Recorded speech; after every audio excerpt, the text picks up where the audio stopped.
Hi, everyone. Thank you for being here. I'm so excited to get to talk about this incredible show. Yes, Judith Light, Billy Crystal, Jacobi Jupe, Rosie Perez, and executive producer Sarah Thorp.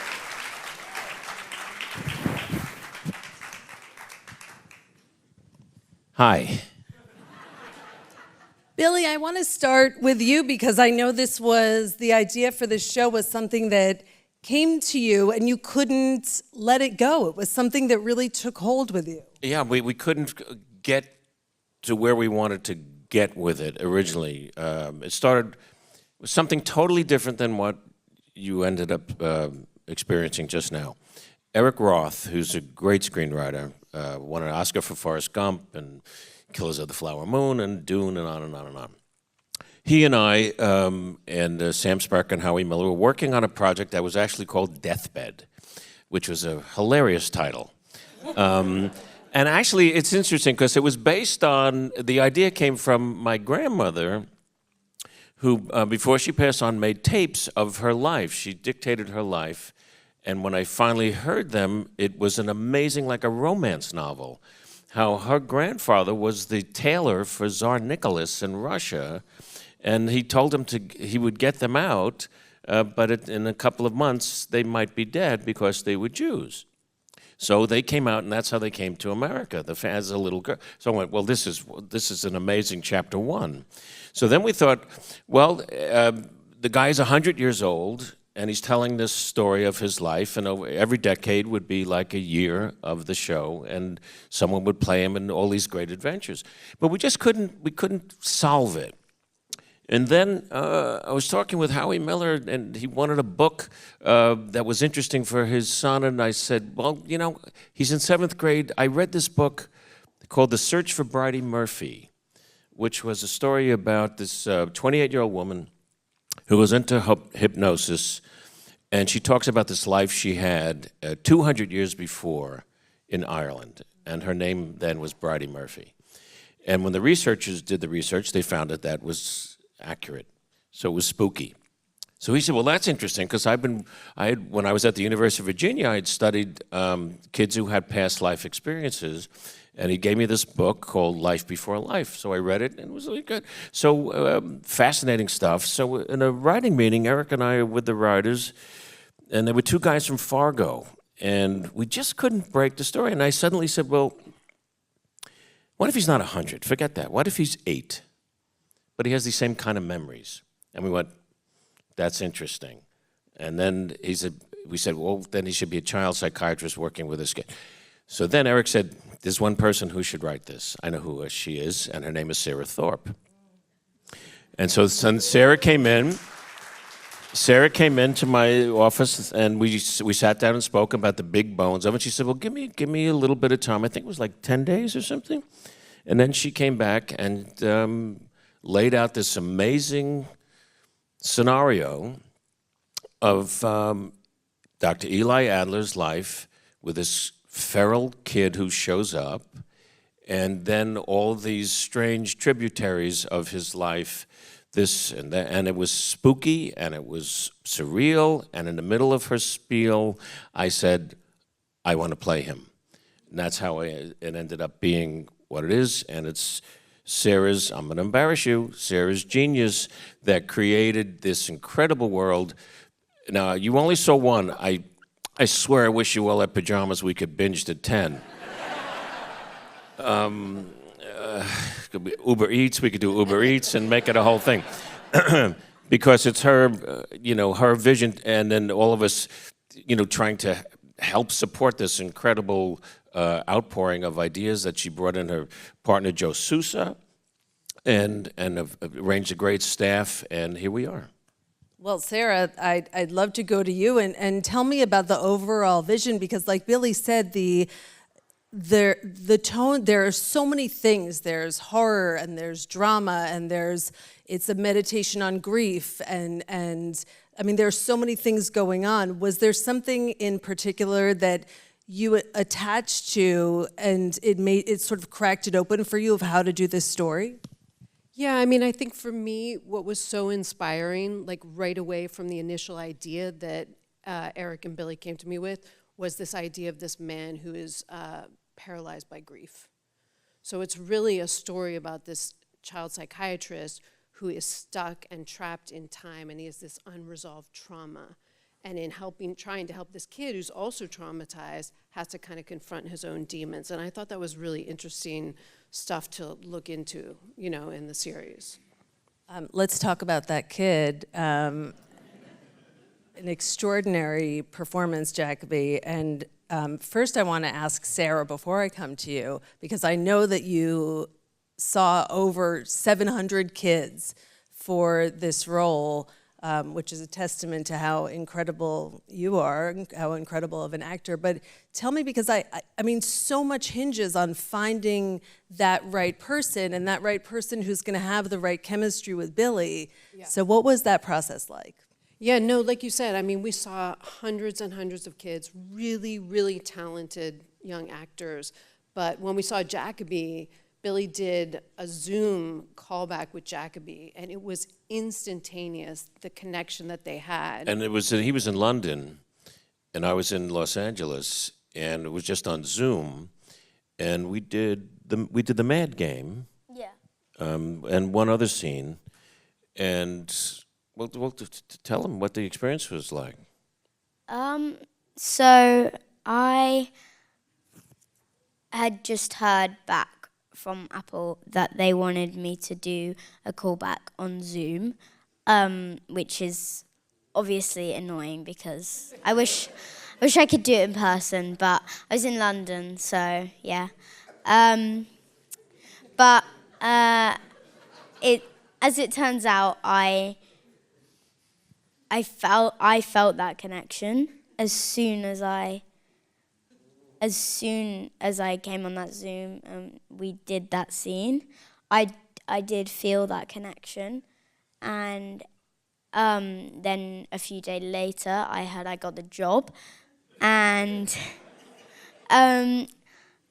what was very funny is I barely knew Billy before we started shooting, so I'd only met him twice before we actually were on our first day of shooting, and that was good because we don't know each other very well in the series.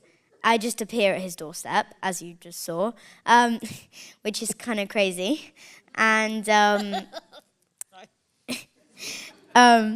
so it was good that we didn't really know each other, because that was... Yeah, he first got here, it was a sort of a hurry up.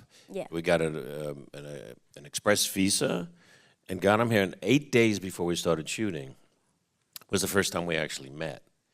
And like you said, I liked it because, one, I could see he was like great for this. We got to know I didn't want to spend a lot of time with him because I wanted it to be fresh when we would start shooting the scenes, and it's obvious he just shows up that day, and it was just instant trust, and it was not just me.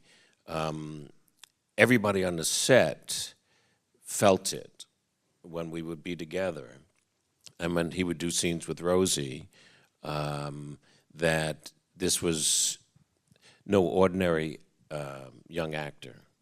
This is a veteran actor in this body.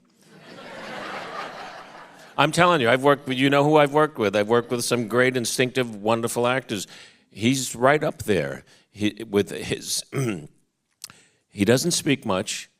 It's all here. It's here. It's this physical life he has to do over and over and over again. These tantrums that he has, these fantasies, these horrors that he has, and he would do them 4 or 5 times, different angles, and they would go cut, and he goes, "Good, could I have a cookie?" It just like how do you turn that on and how do you turn that off? You know? Yeah. So I loved our scenes together. You know, if I could cure Robert De Niro in therapy, an 8-year-old kid is no problem.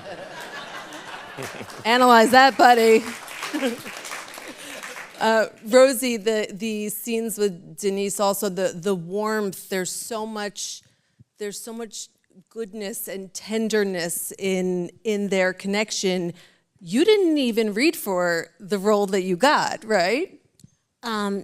Yeah, Billy and Sarah on Zoom with the other producers said they wanted to offer me a particular role, and I said no. And then I got emotional, and I said, good luck with it, because this is going to be a hit, and I can't believe I'm saying no to Billy Crystal. You know, I wanted to do a comedy with him, but then look what happened. But yeah. So I said, before I go, whoever gets to play Denise, who was originally for a 30-year-old, I said, make sure that they approach it with integrity, that they don't pity the child, and that they proceed with love. And we started talking for like an hour. And it was like crying and this and that. And I said, okay, anyway, goodbye. And a couple of days later, they called and they said... As soon as she hung up, Sarah and I talked, and I said, she's got to be Denise. She has, you know, because it's in her soul. It's what she experienced herself in her life. And that's what rings true in our scenes together.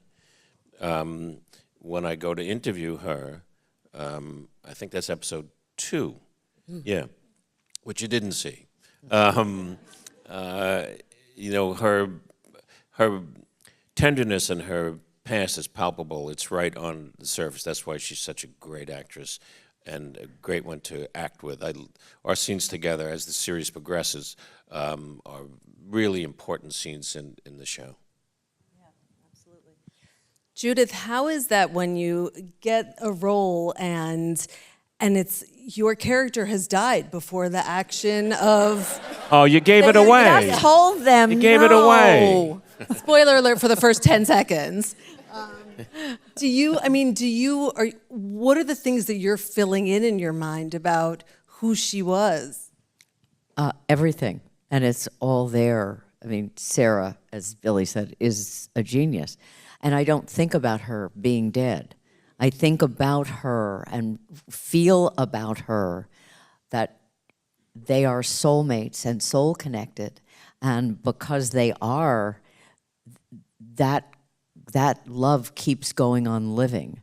So, and you saw in a couple of things in this first episode, and you'll see more as it's coming up.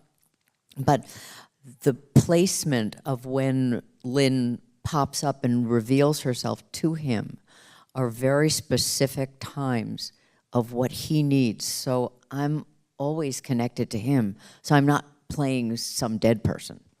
For sure, not. And a force in the show.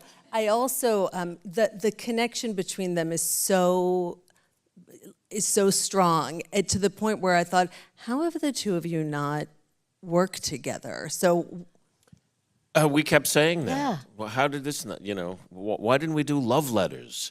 You know? Don't give anybody any ideas. I know. I'm going to get a call tomorrow. Where? Right. No, I don't want to. We don't want to do it in Toledo.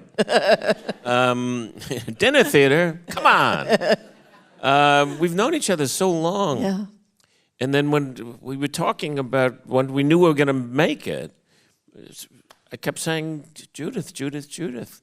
Like Cary Grant, I would say that Judith, and then she came over and Sarah and I sat and talked. It was supposed to be a half hour. Yeah. We were there like 2 hours. Oh yeah. And it was like, that's her. Did Katherine Hellman, while you were making Who's the Boss, ever tell you about that guy Billy Crystal that she had worked with? She didn't have to. I saw him.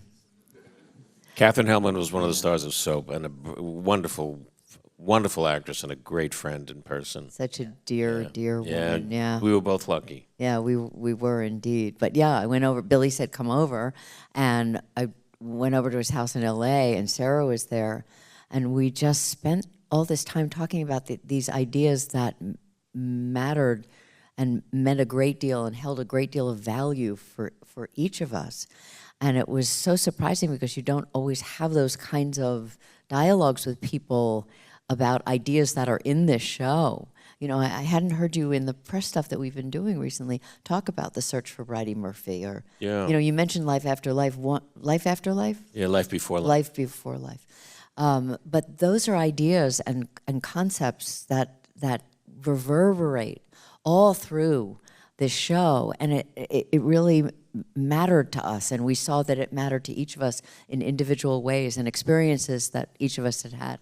So it was very, very fulfilling, and I'd always wanted to work with Billy, and I always had a feeling someday that I would, and I just didn't know what it was going to be, and it's this. I'm curious if you can talk a little bit more about were there specific themes? I mean, I know what you said, Life After Life, but were there other things that you really attached to? Like, I want to explore this as this character in the show. No, there wasn't anything that I knew. The whole context of it were the things that I had always been interested in and always was curious about and always wanted to investigate. But it was all there. It's like when we first meet. That's coming up. Yeah.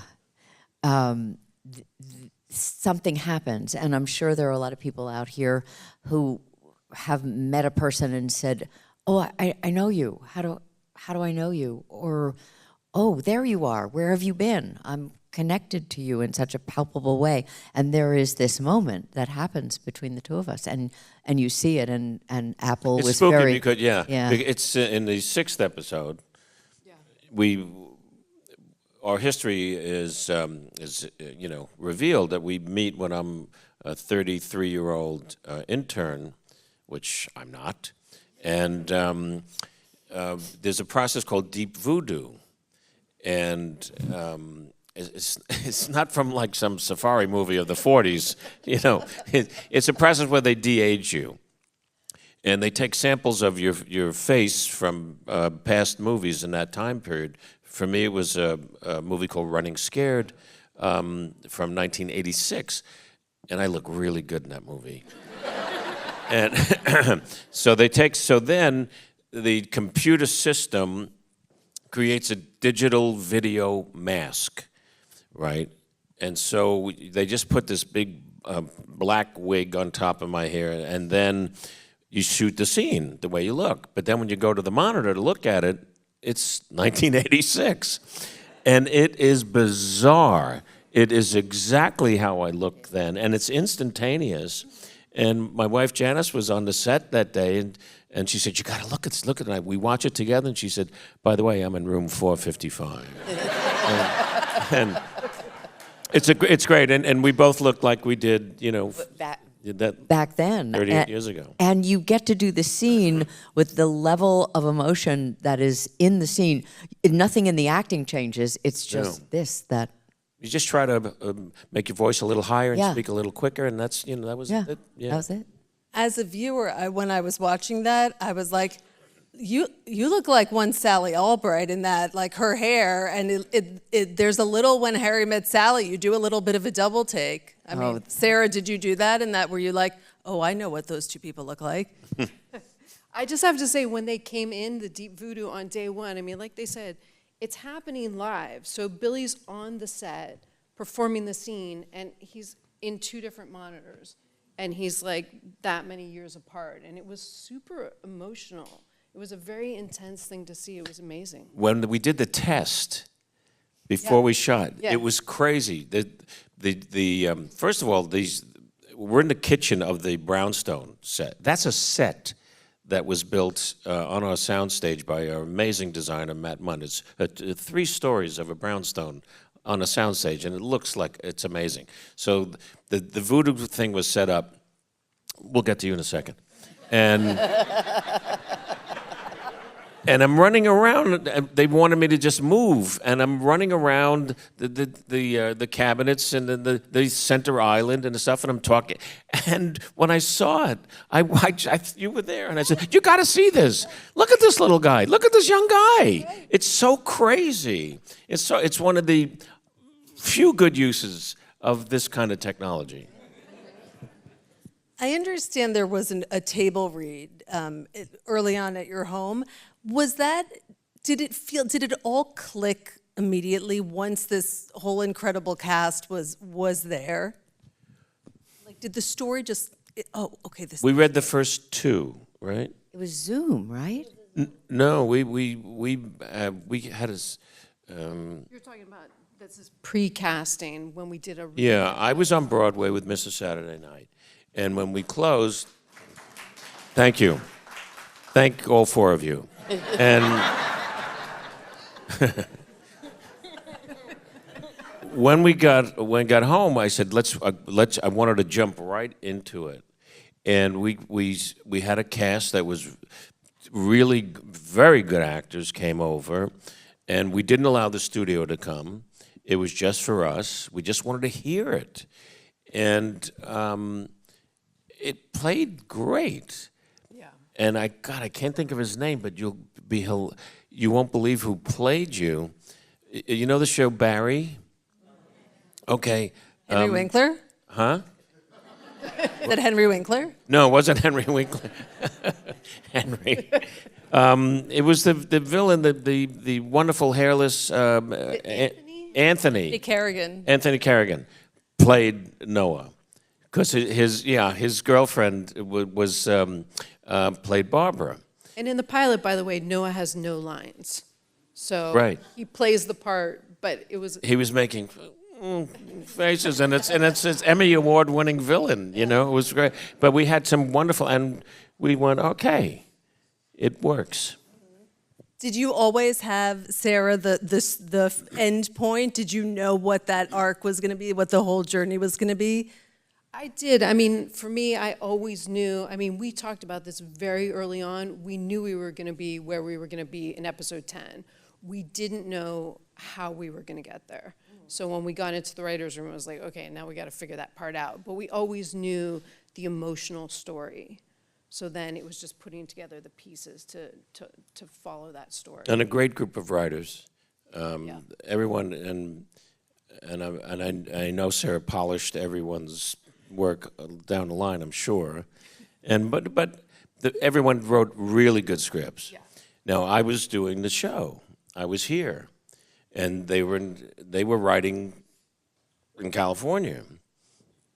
So on occasion, every 3 weeks or so, I would get a draft of something, and I could only, doing 8 shows a week, just Monday was my day off, so I'd read one, and I'd break out into a sweat going, what the fuck? How am I going to do that? What the fuck? And I called, are you kidding? How am I going to do it? Okay, I'll do it. And it was like... We would hold our breath. We yeah. would send him these scripts and just hold our breath that he liked them. And then he just came back loving them. Yeah, because I wasn't a part of those, you know, I knew where we were going, but I didn't know how we were going to get there. So it was always exciting with fresh eyes and an open heart that I would read the adventures that they were going to put Eli and Noah through. Is there a thrill there of knowing that people think you're going to be playing a certain type of character, and then you get to play this character that maybe no one would have anticipated and just do it in such an extraordinary way? Oh, thanks. I loved every second of this. I would tell her every day, I love living in this world. The only reason I never got to play this before is because I never was asked. But now I was so ready for it, and just a thrilling feeling to just let it go. When you see what they put me through, it's an amazing character. It's the most satisfying work I've ever done in my career. If you look at it and think, I've always played different things, you know, funny, Harry, you know, even in the drama of Mitch and City Slickers going through, you know, a midlife crisis, and there's dramatic scenes in that. Princess Bride, I'm 200 years old, and on and on and on. So this guy is so complicated. It's reading things I never thought I would get a chance to experience and just flat out like feeling like you're just running naked in a snowstorm. That's what it is. That's what you have to just let it go and live in it. And Janice wasn't with me for a great deal of it. So I'm playing a man alone in his house, and he's missing his wife, and I was alone here, missing my wife. And also I'm Eli 12, 13 hours a day. I'd get home, I'd have to learn my lines for the next day, all alone, running by myself. So I'm always him. And it was, you know what, it was like I'm not a method actor, but I had one for this. I couldn't help but have one for this. And then you come to the set, and you have these genius people to work with, and that becomes your family. I love what it's so interesting that you say you never had that chance. And Judith and Rosie, I think both of you also you've straddled these worlds so much in your career. Like you can do a comedy, and then you can do like a very serious drama. And that must have been nice to see Billy get that chance to do that. Well, yeah. I mean, it's so interesting in our business how people tend to get pigeonholed, or you see somebody just one way. And I always held Billy, my friend, as this really extraordinarily expansive, versatile artist. And so this wasn't a surprise for me. Was it a delight to do it with him? Absolutely.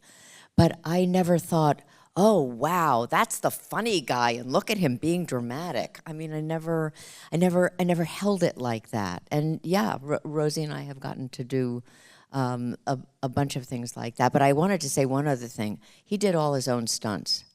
And I'm serious, I was standing behind the camera one day, and these two have a scene. And is it where you whacked him? Was that it? And you... Don't ruin it. Oh, God. It's in episode 2. It's a fantasy in episode 2. Right. That you're in. Right? I am? Yes. Oh, okay, good.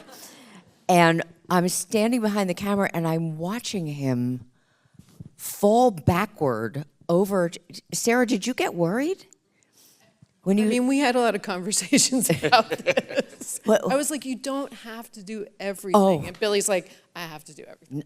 No, this one was pretty staggering. I mean, would you fall back over the bed and then... Off a chair, back over the back of the chair, up against the wall, just sliding on the floor, back up to reach out for him, then falling back, and yeah. And all the blood. Yeah, but it was easy. And did you have you feel to do like... because in film that they cut to the guy, and it's your stunt guy, and he doesn't look quite like you. The audience knows, So and plus, it's part of the life. You feel like you want to do it. Yeah. Like you have to do it. Sarah, I was going to ask you, did you have like 10 anxiety attacks when Billy was doing like, please don't hurt yourself, please don't hurt yourself? This is nothing. It's nothing. Where do you? I almost feel bad for you. But you're going to have such a trip. I'm telling you. Trust me. You've known me for a long time. It's the goods. It's such a thrill ride, and that's all rooted in the macabre, but yet it all makes sense, and it's very, at the same time, it's romantic in so many ways too. Yeah. I wanted to just read one of the lines that took my breath away, and it is in the series.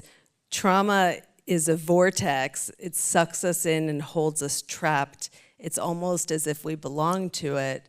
And I thought that was so beautiful, and just, I was wondering if you could just talk a little bit about how you approached writing about grief and about trauma, because all of these characters are experiencing their own version of that, of something that has a hold on them.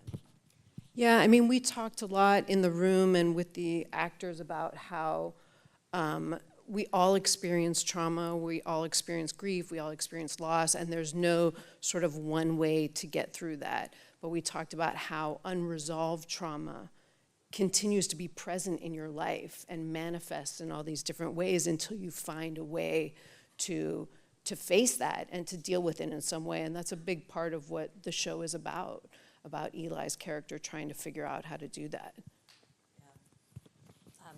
Jacobi, talk to me about, like, with all of these heavy topics, and as Billy said, I mean, you don't have a ton of lines of dialogue, and yet there's so much going on behind your eyes and in your performance that it's as if you have pages and pages and pages. Like, it's really very special. So how did you think about playing this part and getting into character and playing some of these very, very intense moments?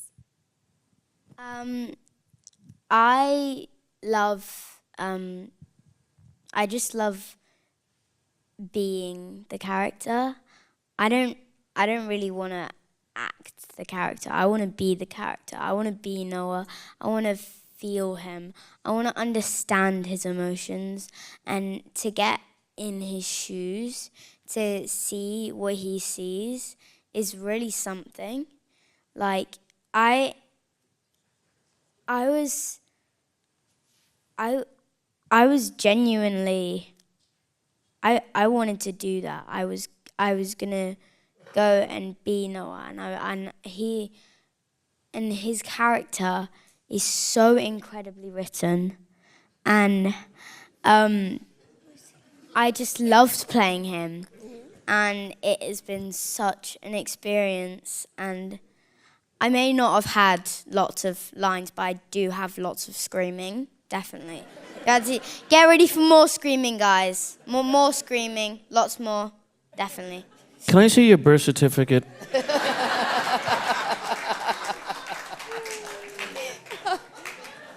We have moments that are so intense, and with the minimal dialogue, it's really amazing. We work so well together, and well directed we have 5 different directors, and we're shooting 2 shows at the same time. So for both of us, sometimes, what did I do? What did I say? Where would I go? All right, I remember. And the work was just so pure. I would marvel at it every time. And he has these, as it progresses, very violent moments with me in our sessions. And then would be, and cut. And then he's this guy. And right afterwards. I mean, it's just so refreshing. And it's just to work with such a professional who's 11 years old. And it's... But W.C. Fields said, never work with dogs or a kid. Yeah, well, he never met Jacobi. Yeah. How was the dog, though, in the show? Larry.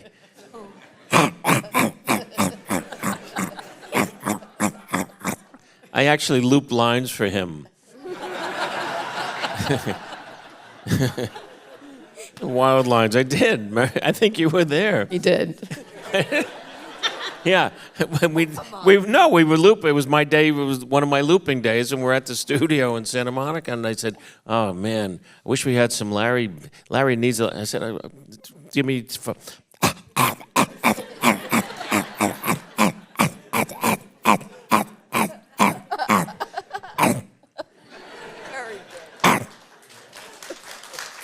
That is impressive.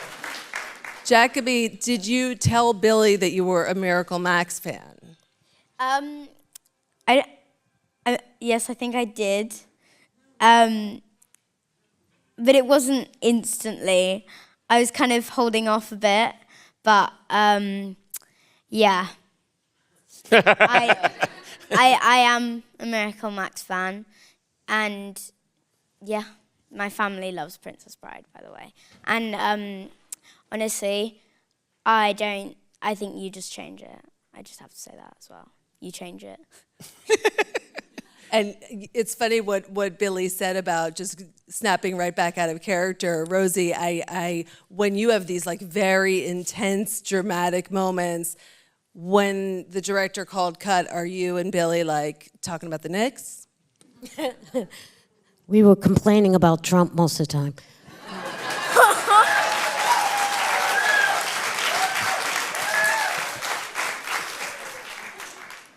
I was in such a good mood. But it was, it was, boxing, basketball. Boxing, yeah. Yeah, boxing a lot. But there were some days that it was difficult, and he was very, very supportive. We would talk about what we just did, and you would, was that okay? What else?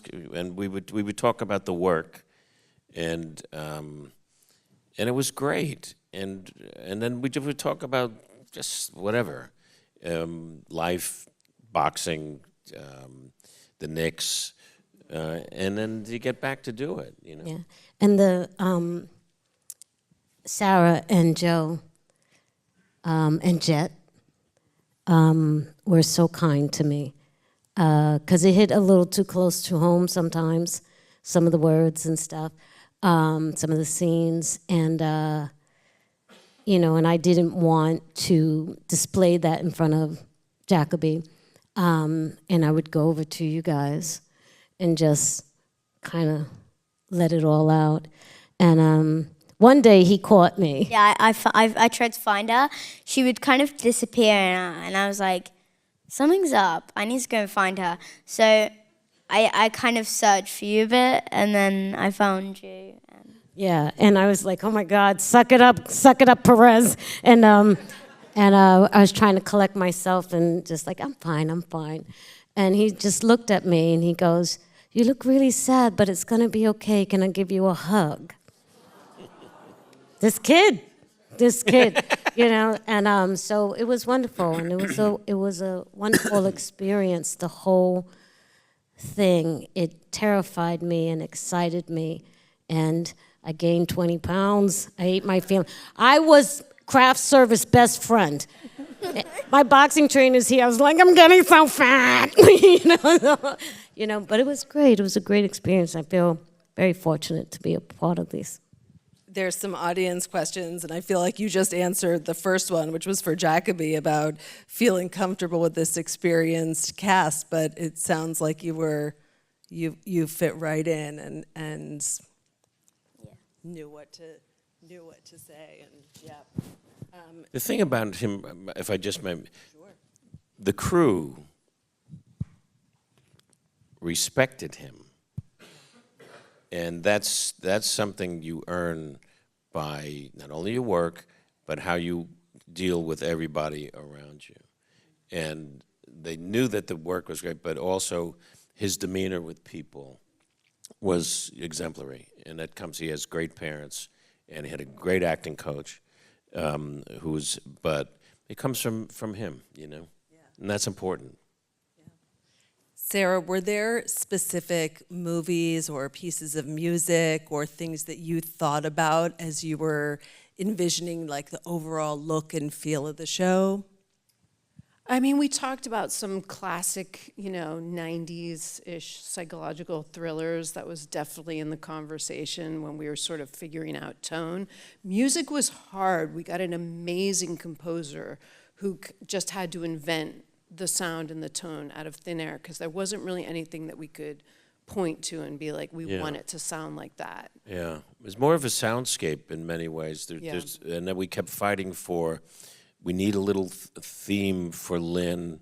We need little moments. So it's not overly musical, but it is musical, but it's not overly done and sort of like, here's a scary moment. It just, and his name is Jay Wadley, and he did a fantastic job. Jay Wadley's amazing. Yeah. Can someone turn that phone off? Thank you. Joan wants to know, for each of the actors on stage, what was your favorite role that you've been in? Jacobi? Yeah. Sorry. Your favorite role that you've ever done in your career? Yeah, this one. I mean, Good answer. sorry, but I've not done many, but I think this is my top, definitely. But you have a big one coming up. Yeah, I do have a big one coming up. Get ready for Hamnet, guys, next year. He's Hamnet. Anyone else? Judith, favorite? It's a tough one. Well, this is right up there. I mean, this is right up there, out of the dynamic of everybody and the story and what this actually is. But I'd have to say one of the things that I did on stage that I really did love, that was called Wit, and it was a play by a Pulitzer Prize winning Margaret Edson. And that was an extraordinary experience. I really- saw you in that. That was an extraordinary performance. Yeah, as well. Billy, You know, that's a tough one for me. I've been fortunate. I had so many chances to have fun with characters, and as I said before, this is the most satisfying character. I mean, Harry was. I mean, they all have their thing about them, and the top for me was being on Broadway with 700 Sundays with my show. Because thank you, because that was my life, and I played 30 different characters in it or whatever it was, and it was emotional. It came at a time in my life that I needed to do the show, and I loved being here, and the audience was great, and it was every night was a great experience. This guy, because it's so, I don't know, he's so full, and you know to play a character who loses his mind but finds himself that's a great challenge, and I met it, and I feel satisfied. Rosie, how about you? Was there a character that you played that stood out, or? I think it's just like what they're saying. There's so many. I've been very fortunate as well. I can name a few, but I don't think there's one that's like really stands out. And I would say Fearless was the first time I was like really challenged. And thank you. And then this crazy revival of Terrence McNally's The Ritz. That was so much fun, every single night. And I used to mess up a lot, and we would just crack up. Because my character sings badly, dances badly, so if I messed up, they had no idea. So it was great. But I have to say, like Jacobi said, this is up there. This is up there because I was challenged beyond my imagination with this role. And it's weird because after the fact, I felt very drained and weak during the process. But afterwards, there was a satisfaction and a strength that came over me, and it was really a gift. It really was a gift, It sounds like you all had that experience, and I know as someone watching the show, it's a show that has stayed with me, and I was wondering how it was for you all saying goodbye to this world and leaving these characters when you had this profoundly meaningful experience. It's always hard when you finish something like this, but then we went right into post and lived with it right till a month ago. Till like yesterday, Billy and I. Oh yeah, had been working on this. but we had a premiere last night, and most of our key figures in our crew I know, that was so were cool. there, and other cast members. Maria Dizio plays my daughter, who you'll meet in episode 2. My granddaughter Rebecca Ruan was there, and camera people and Robert Townsend, who you saw, who plays Jackson, who I've been friends with for 35 years, and we all got together. It was like a family reunion. Yeah. The work was so intense because of shooting 2 episodes at once. They call it block shooting. It was really like block shooting, and everybody pulling together through long hours. But we knew we were making something really special, and It's not like you're going to the set and you're laughing all day. You know, it was grim, wonderful, psychologically thrilling stuff to do. And so, you know, it was everyone had a huge smile on their face, and we know that all together we made something really good. You did indeed. What did you say to me when we first met? You know, remember what you said? I don't. You said, I saw all 10. It broke me. You said, you broke me. Yeah, it's true. It's and kind of it breaks you open. It's really the words and each one of your performances, and Sarah, just the show, everything about the show, the writing, the way it's shot, like it's so beautiful. It really is. Before you've seen the first episode, the first 2 will actually premiere on October 25th on Apple TV Plus, of course. I want to thank you all for coming. I want to thank this incredible panel.